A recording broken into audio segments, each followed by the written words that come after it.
Bit Manuel Antonio Pettersen Lains and coins will present to us about bitcoins and BitSpace. Please, the floor is yours. Yeah. Hi everybody. Mr. Bitcoin, that title is actually taken in Norway. There's another guy who has that nickname. So I'll have to figure out something else to put into my name.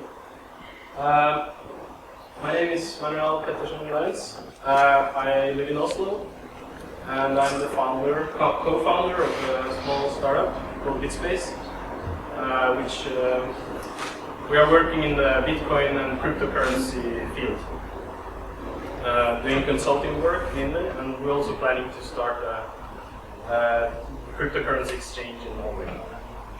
So I'm going to be talking today about Bitcoin. As the time slot is not that long, I'll focus basically on Bitcoin, not the more advanced cryptocurrencies. There are a lot. So I'll stay with the basics. After talking to people here during this week, I found out that most people wonder about the basic questions. What is Bitcoin? How does it work? So that's going to be the focus of my presentation. A little bit about the use cases as well. So the guy who made Bitcoin, the guy who made it up, is called Satoshi Nakamoto. He had a vision for finance and commerce. And his vision was that he would be able to transact directly person to person without going through a financial institution to enable low resistance commerce. And not relying on third parties like banks or payment providers like Visa. And also that you would eliminate the human component of the trust in the system, and it will be based on mathematics and cryptography. So it's kind of an experiment. I mean, people didn't really know it's going to work.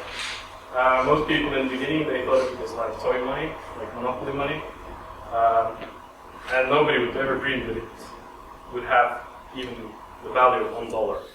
And now it's around 450 as we speak. And it's going exponentially. It has seen exponential growth the last 6 years. So I think it's something to consider, to take seriously. So this is a little bit universal. It's the mysterious creator of Bitcoin. Nobody knows who he is. There is like conjuring up the blocks in the blockchain. I'll get more into that. So for those of you who don't know what Bitcoin is, there are two ways to look at it. How is it for us? What can we compare it to? And I like to use the analogy of gold and cash. Two different at the same time.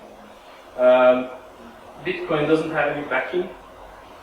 It's just something that we agree on using, just like gold. Gold doesn't have much value except for as a store value and a payment system. It's useful as a payment system, and that's why it was chosen. The value of gold also, it has some value in electricity, electronics, but that's like very marginal part of the value of gold. The second thing, it also gets the value purely from supply and demand, like gold. It's not a company, it's just a thing. It's an element, almost. And it exists purely on the internet. It's better in the physical world. So, and the other way it works like cash, because it's a transaction, automatic transaction direct transaction between one person to the other, so it's like handing the person a note. So in that way it's very similar to cash. But it combines these two, because cash is a fiat currency, it's controlled by a government, and this currency is not really controlled by anyone but all of us who use it. So that's how we can look at it. To talk about what it actually is, Bitcoin is a database, a ledger, with a history of all transactions that have ever taken place. That's it. It's just Person A transfers to person B, B to C, and then all these millions of transactions are recorded in the common history in the network. And it's deterministic, so you'll always reach the same result, who owns what coins. So it's basically just a history of everything that has ever happened. And all of this is open. Anybody can log on and see all transactions that have ever happened. We can navigate the tree. There's a lot of possibility for data mining as well. And it exists in the cloud. It's based on peer-to-peer technology. Maybe some of you have heard of BitTorrent, that type of thing, where you send and receive, do both in the network. And that's what they basically did with Bitcoin. They combined cryptography for money with peer-to-peer technology, and that was Bitcoin. So it's a really new invention. It's from 2008. It started running in 2009. That's when the code was released. There's a 6-year-old baby, and the market cap is now $6.5 billion, which is really small for a currency. It's really big for monopoly money. Okay, so how does it work? I'll just go a little, I don't know if I'm going to go too much technical into it.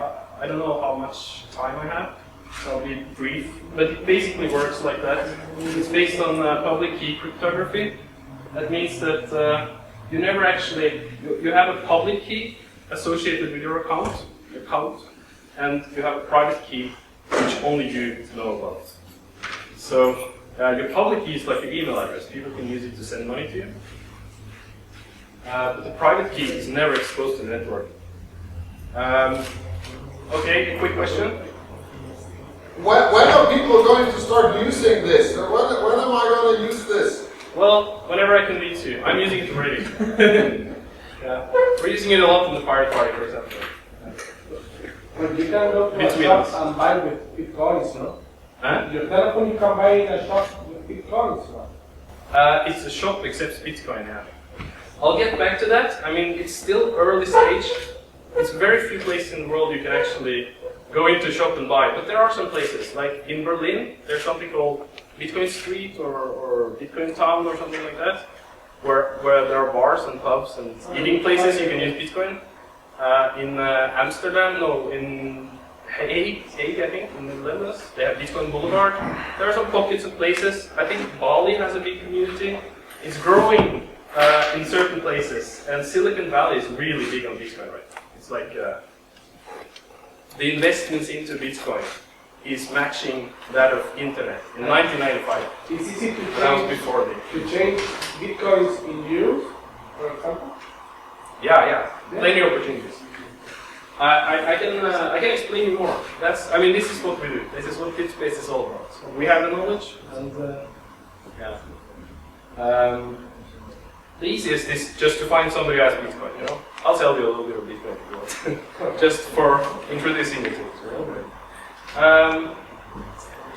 Okay, so that's how the transactions work. When you post a transaction to the network, you don't include your private key.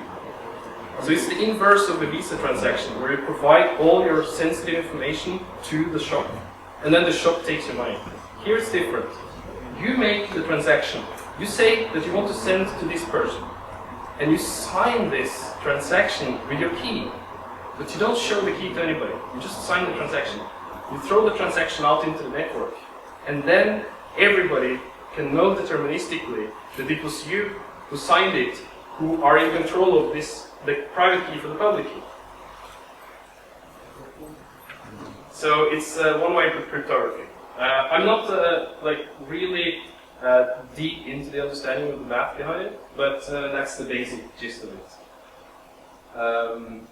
So you never have to expose your private key. You can just shout the transactions out, and that's what you do when you broadcast the transaction. So, yeah, I talked about that already. The sum of all transactions is the state of the system. Who owns what? Okay. So the network consists mainly, there are other types of roles as well, but the main roles are the full nodes. They are the ones who keep track of the whole blockchain.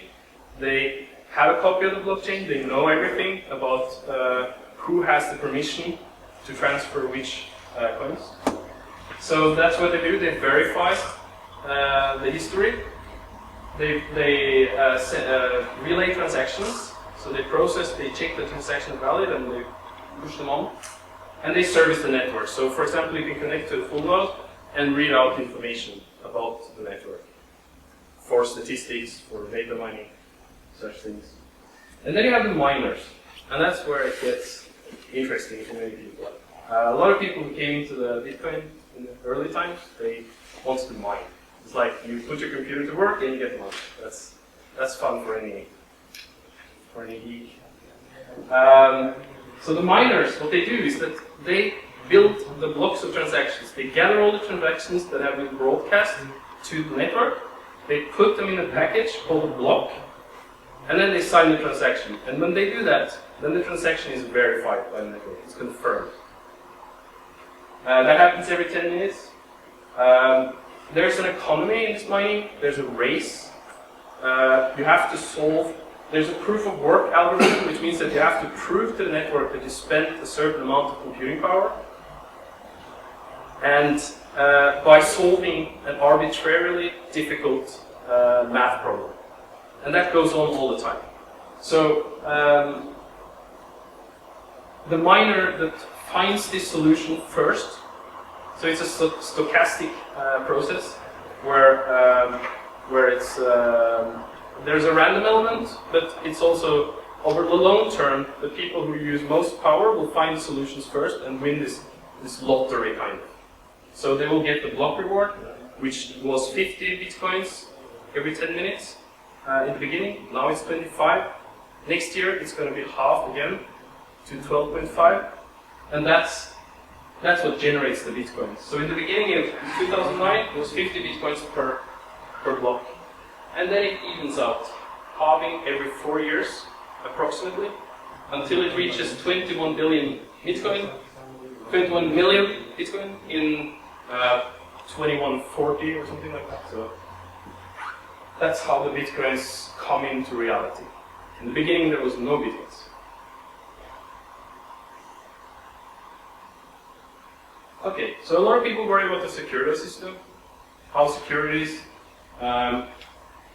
There are a lot of reasons why it's a very secure system. It's open source, so all flaws will be found eventually.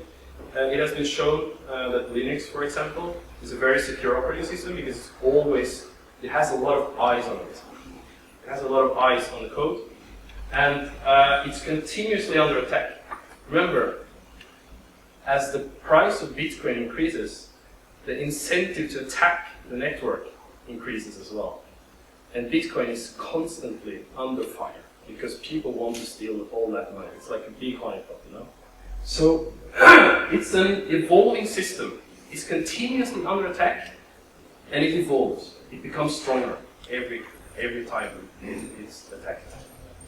So that's why it's an extremely robust system. It's more robust than any PlayStation network, Visa network, whatever. They have this security by obscurity. They don't know what's there, and they trust that this is secure. But here, you just put it out into the wild and let the dogs at it. And it survives, and then it grows stronger. And it's growing slowly.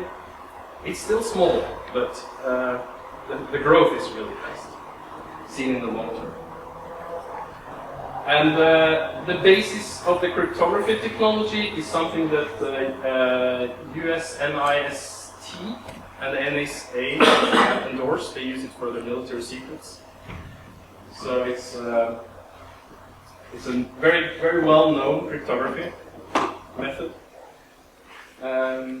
The proof of work mining I explained, that you have to spend resources, computer power to mine, ensures that there's a very high barrier to entry. Right now, there's an ASIC industry purely for creating computer chips for mining bitcoins.